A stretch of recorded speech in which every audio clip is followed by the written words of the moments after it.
সকালে উঠিয়া আমি মনে মনে বলি, সারাদিন আমি যেন ভালো হয়ে চলি।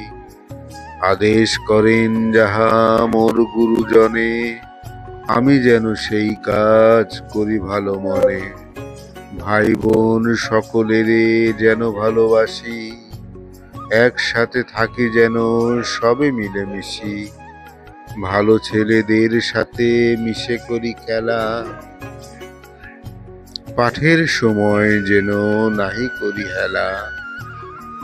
সুখী যেন নাহি হই আর কারো দুঃখে, মিছে কথা কবু যেন নাহি আসে মুখে। সাবধানে যেন লোভ সামলিয়ে থাকি, কিছুতেই কাহারে যেন নাহি দেই ফাঁকি। ঝগড়া না করি যেন কবু কারো সনে, সকালে উঠিয়া এই বলি মনে মনে।